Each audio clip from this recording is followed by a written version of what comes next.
गोंडवाना साम्राज्य के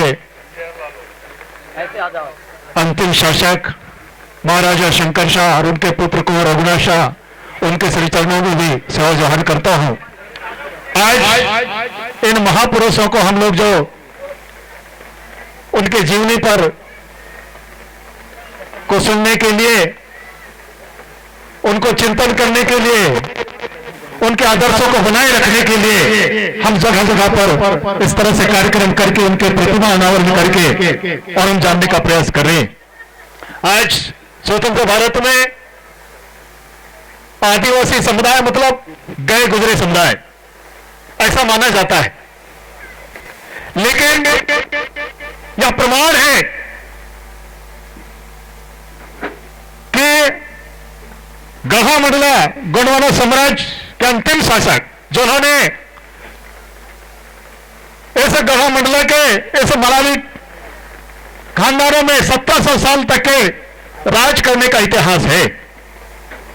जब 1857 में का जो क्रांति हुआ, उस समय में उसके पूर्व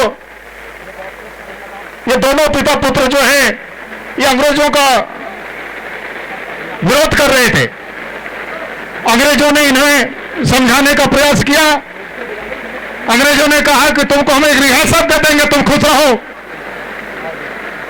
लेकिन हमें व्यापार करने के लिए आने दो और हमारे साथ में काम करो। इन लोगों ने कहा कि बिल्कुल ऐसा नहीं हो सकेगा।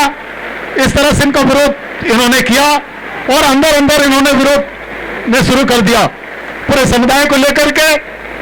तब अंग्रेजों को लगा कि ये बड़े जोर से ये विरोध इनका चालू हो गया और इनके विरोध करने से पूरा समुदाय जो है एकत्रित हो रहे हैं। इसलिए उस क्षेत्र के अंतिम शासक होने के कारण, समाज के मुखिया होने के कारण अंग्रेजों ने एक नीति बनाई कि सबसे पहले मुखिया को ही प्रताड़ित किया जाए ताकि क्षेत्र में दहशत हो जाए और दूसरा कोई इस तरह से साहस पैदा न कर सके। तब 1800 आज के ही दिन 17 सितंबर को इनको बंदी बना करके जबलपुर कारागार में रखा गया और आज 18 सितंबर 1857 को दोनों पिता पुत्र को बंदी बना करके आज जहां पर एल्गिन हॉस्पिटल है रेलवे स्टेशन के सामने, उस बीच चौराहे पर पूरे क्षेत्र के समुदाय को इकट्ठे कर करके और तोप के मुंह में बांध करके उनको चिथड़े चिथड़े उड़ा देने का एक साजिश रचा अंग्रेजों ने। उस समय में जब हमारे राजा बंदी हो गए थे, अंग्रेजों में खदेड़ खदेड़ करके भीड़ इकट्ठा की और उस भीड़ में दहशत डालने के लिए भीड़ के बीच में दोनों पिता पुत्र को चिथड़े चिथड़े कर देने का एक नीति बनाई थी। लेकिन उस समय में हमारे समाज में भी ऐसे ऐसे जानकार लोग हुआ करते थे। एक मैं सूत्रों से बता रहा हूं कि उस समय में हमारे ऐसे ऐसे तंत्र मंत्र वाले लोग भी हमारे बीच हुआ करते थे कि वो तलवार की धार बांधे, बंदूक के मुंह बांधे, ऐसे लोग भी हुआ करते थे। जब अपने राजा को तोप के सामने बंधा देख करके ऐसे भमका लोग जो है उन्होंने कहा कि अब हमारे राजा अब चिथड़े चिथड़े हो जाएंगे, इसलिए उन्हें भमकाओं ने वहीं से अपने प्रकृति शक्ति को आराधना करके और तोप के मुंह को बांध दिया। बताया जाता है कि जब अंग्रेजों ने तोप चलाने लगे तो तोप के मुंह से अंगार निकलने के बजाय पानी निकलने लगा, पसीना निकलने लगा। अंग्रेज परेशान हो गए। तब महाराजा शंकर शाह ने समझ गया कि किसी ना किसी हमारे बीच में से यहां पर जो समुदाय इकट्ठा हुआ है, ये भीड़ इकट्ठी हुई है, इसमें जरूर कोई ना कोई जानकार व्यक्ति है। और उसने जो है तोप के मुंह को बांध दिया है, तोप नहीं चल रहा है। ऐसे परिस्थिति में फिर स्वयं महाराजा ने कहा अब तो मैं बंदी बन गया हूं और बंदी बनकर के क्या जीना, इसलिए शहीद होना ज्यादा अच्छा है और मैं लड़ते लड़ते देश के लिए, समाज के लिए मैं बलिदान होना ज्यादा उन्होंने उचित समझा। अब तो बंदी बन ही गया हूं। तब उन्होंने फिर अपने प्रकृति शक्ति बड़ा दो को आराधना करके कहा, अग्निदेव को कहा कि हे अग्निदेव, अब तू मुझे जो है जो चाहे निगल ले, लेकिन मैं इनके बंधक बन करके मुझे जीना ठीक नहीं है। यह संकल्प करके उन्होंने मन ही मन आराधना किया अपने प्रकृति शक्तियों से, और उनके शक्तियों से जब अंग्रेजों ने जब आग लगाई तोप में, तो दोनों पिता पुत्र जो है भरे सभा के बीच में, भरे भीड़ में, दोनों पिता पुत्र आज के दिन शहीद हो गए। आज भी जबलपुर के एल्गिन हॉस्पिटल के सामने जो चौराहे पर है, आज भी वहां पर एक निशान है जहां पर आज उस क्षेत्र के लोग जाकर के वहां नतमस्तक होते हैं, उन्हें आदरांजलि देते हैं। आज हम लोग वहां नहीं जा सकते, लेकिन गांव गांव इस जागृति को लाने के लिए आदिवासी समाज जो है वो ऐसे ही गया गुजरा नहीं है, वो राज किया इस क्षेत्र में। लेकिन एक चीज है, आदिवासी समाज जो है वो प्रकृति के साथ चलने वाला है, प्रकृति को छेड़ने वाला समुदाय नहीं है, प्रकृति के आधार पर चलने वाले हैं। इसलिए कहा जाता है आदिवासी की संस्कृति प्रकृति पूजा, प्रकृति प्रदत्त और विज्ञान सम्मत होता है। हम लोग विज्ञान से अगर मैं आप लोग मिला लो, बिल्कुल विज्ञान से अलग नहीं है हमारी संस्कृति, और प्रकृति प्रदत्त है, प्रकृति के अनुसार हम लोग संचालित होते हैं। इसलिए प्रकृति से आगे बढ़ के नहीं चलते, इसलिए हमारे जो विकास समझ में नहीं आता है, क्योंकि हम लोग प्रकृति को नहीं छोड़ सकते, अपने जल जंगल जमीन को नहीं छोड़ सकते। हम लोग जल जंगल जमीन को छोड़ते हैं तो हमारे पुरखे याद आने लगते हैं। ये थोड़ा सा ये इस कारण से हमारी जो हमारे स्वभाव में, हमारे खून में वो चीज मिला है कि हम प्रकृति को नहीं छोड़ सकते, अपने पुरखों को नहीं छोड़ सकते। इसलिए जो है हम विकास की गति में आगे नहीं दिखते हैं। लेकिन इसका मतलब ये नहीं कि आदिवासी समाज गए गुजरे हैं, एकदम पिछड़े हैं, ऐसा नहीं है। हमारा जो समाज है सबको साथ में लेकर के चलने वाला समाज है। आज अगर मंडला में ऐसा सबसे बड़ा राज्य अगर मंडला का राज्य रहा है, तो आज मंडला में बालाघाट का भी क्षेत्र आता है। इसका मतलब यह नहीं कि यहां पर सिर्फ आदिवासी रहता है। एक बात जरूर है कि आदिवासी समुदाय जो है वो समय के साथ में कैसा आगे बढ़ना चाहिए, वहां भूल करता है। और हमें आज का जो समय है, जिस तरह से आज हम लोग जो है दुनिया को मुट्ठी में कर लिया, अगर हम लोग को दिल्ली से भी आज बात करना है तो चेहरा देख के बात कर सकते हैं। विज्ञान यहां तक पहुंच गया है, लेकिन हम लोग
है क्या?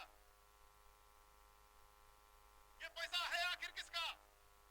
हम लोग नहीं समझ रहे। बस लाइन लगा लो, बस फोकटे मिल जाए। कब तक के मैं तो चिल्ला चिल्ला के बोलता हूं, आज की जो सरकार है, कोई भी सरकार है जो सत्ता में बैठती है, हम लोगों को सिर्फ और सिर्फ जो है मांगने वाला बना दिया है, पंगु बना दिया।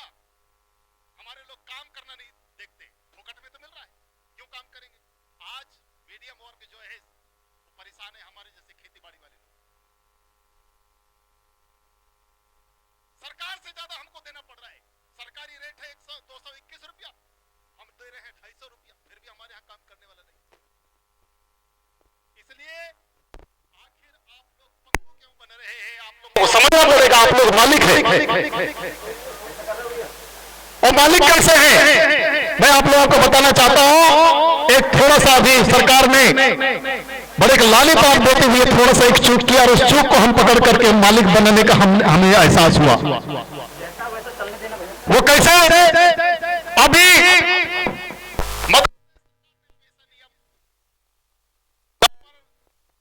15 नवंबर 2022 को पेशा नियम लागू किया। अभी दल सिंह पंद्री जी बोल रहे थे ये लालीपाप है, उस कानून में बहुत कुछ नहीं है।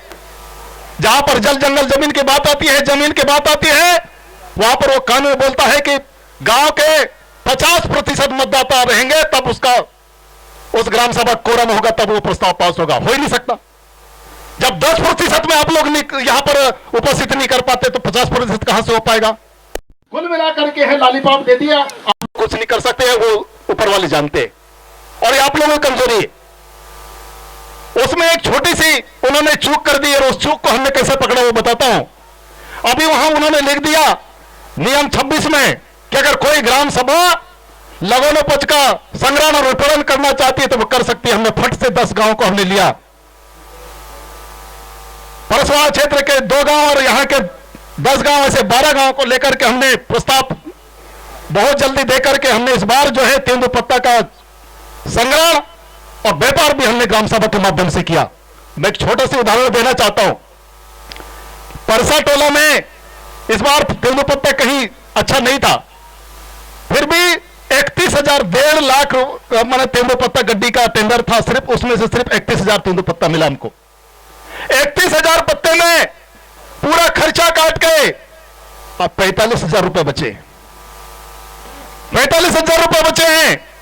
सरकार अभी 2022 का बोनस नहीं दिया है। हम लोग उस 45,000 में 73% बोनस भी देंगे, फिर भी हमको लगभग 13-14 हजार रुपए बच रहे। यही 13-14 हजार रुपए सरकार के पास में जब बचता है और वो बोलते हैं हम फ्री में ये चीज देंगे, फ्री में चीज देंगे, वो अपने घर से दे रहे हैं क्या? वो तेंदुपत्ता से हम 45,000 रुपए बचा सकते हैं। 31,000 पत्ते में 45,000 रुपए बचा सकते हैं। तो हमारे बैहर क्षेत्र में यहां पर खनिज संपदा, वन संपदा और यहां पर जो हमारे जो श्रम शक्ति जो यहां पर है, मजदूर भी हमारे पास में काम करने वाले लोग हमारे यहां पर हैं। कितना पैसा है? उस पैसे का जो लाभांश जाता है उस पैसे का हिसाब कहां है? यह हमको पूछने की जरूरत है। अभी विधानसभा चुनाव आने वाला है। कहीं ना कहीं कोई ना कोई पार्टी के साथ मैं भी रहूंगा। मैं ये नहीं कहता कि मैं पार्टी को गाली देता हूं तो मैं नहीं रहूंगा, मैं भी रहूंगा, लेकिन आप मेरे से भी सवाल करो कि हमारा पैसा जाता कहां है। और सबसे बड़ी चीज एक बार आप लोगों को और बता देना चाहता हूं कि हम लोग एक मुहिम छेड़ रखा है अभी, वो बैहर हमारा जिला बनना चाहिए। कोई भी पार्टी वाला है, कांग्रेस, बीजेपी और कोई पार्टी वाला है, आप कहो कि अगर तुम्हारे एजेंडा में बैहर जिला बनाना है तो बात करो, नहीं तो चले जाओ। मैंने कांग्रेस वालों को बोल दिया था, अभी उनकी स्वाभिमान यात्रा था, आदिवासी स्वाभिमान यात्रा, विक्रांत भोरिया जी आए थे, उनको मैंने बोल दिया था कि बैहर को जिला बनाना है, अगर तुम्हारे एजेंडा में है तो बात करो, नहीं तो चले जाओ। उठ करके कहना पड़ेगा, क्योंकि इसलिए कह रहा हूं मैं कि बैहर बिरसा परसवाड़ा में एक तो अनुसूचित क्षेत्र है, यहां पर वन संपदा, खनिज संपदा सब कुछ है, लेकिन उसका जो लाभांश है वो चला जाता है जिले में, कलेक्टर के मद में, और वहां पर जो प्रभारी मंत्री और कलेक्टर महोदय पूरे जिले में बांट देते हैं, हमको मिलता ही नहीं है। इसलिए मुझे यहां नहीं कहना चाहता हूं, लेकिन यह बात जो है दोबारा आप लोगों के सामने कहने का समय नहीं है, क्योंकि बहुत जल्दी आचार संहिता लगने वाले हैं। इसलिए जो है आप लोग कोई भी दल के अगर आता है प्रत्याशी, जरूर अपने बात रखिए। तो बहुत बहुत धन्यवाद। बहुत सारे समस्या है, समय कम है, मुझे भी जाना है 2-3 जगह, इसलिए आप लोग बैठे हुए हमारे बड़े दूर से, और बड़े सौभाग्य की बात है कि नागपुर से हमारे बिरसा ब्रिगेड के संस्थापक सम्माननीय सतीश पंजाब जी उपस्थित हुए हैं।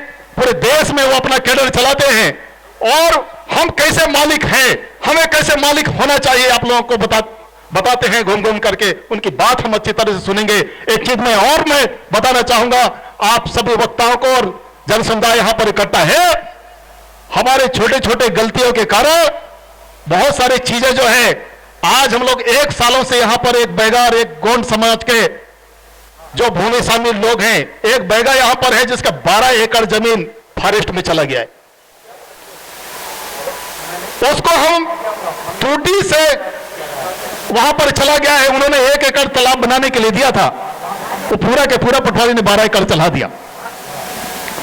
तो उसको हमने कहा कि त्रुटि से ये हो गया है। तहसीलदार से हमने कहा, आज तक एक पेशी नहीं बुलाया उसने। बहुत दिक्कत की बात है। हम ग्राम सभा के माध्यम से करते हैं तो आप लोग इकट्ठा नहीं होते हैं, ग्राम सभा में जाते नहीं हैं। ग्राम सभा में जाओगे, ग्राम सभा ही आपके अधिकार है। सभाओं के माध्यम से भी एक इकट्ठा होकर के ही अपने आवाज को बुलंद कर सकते हैं, और नहीं तो कोई भी नेता आएगा, चाहे उस कोई नेता की जगह में मैं भी क्यों ना हूं, मैं कुछ नहीं कर सकता। करेंगे तो सिर्फ आप लोग कर सकते हैं। इसलिए अपने ग्राम सभा को मजबूत करिए। आप मजबूत होंगे तो आपका गांव मजबूत होगा, आपका गांव मजबूत होगा, आपका देश मजबूत होगा। इन्हीं शब्दों के साथ में अपने वाणी को यही विराम देते हुए मैं हमारे सम्मानीय अतिथियों को मैं बहुत बहुत धन्यवाद ज्ञापित करता हूं कि आपने इस छोटे से गांव में अपना अमूल्य समय दिया है, और भी आप लोगों को जाना है। इसलिए मैं अपनी वाणी को विराम देता हूं। धन्यवाद। सेवा जोहार, सेवा जोहार।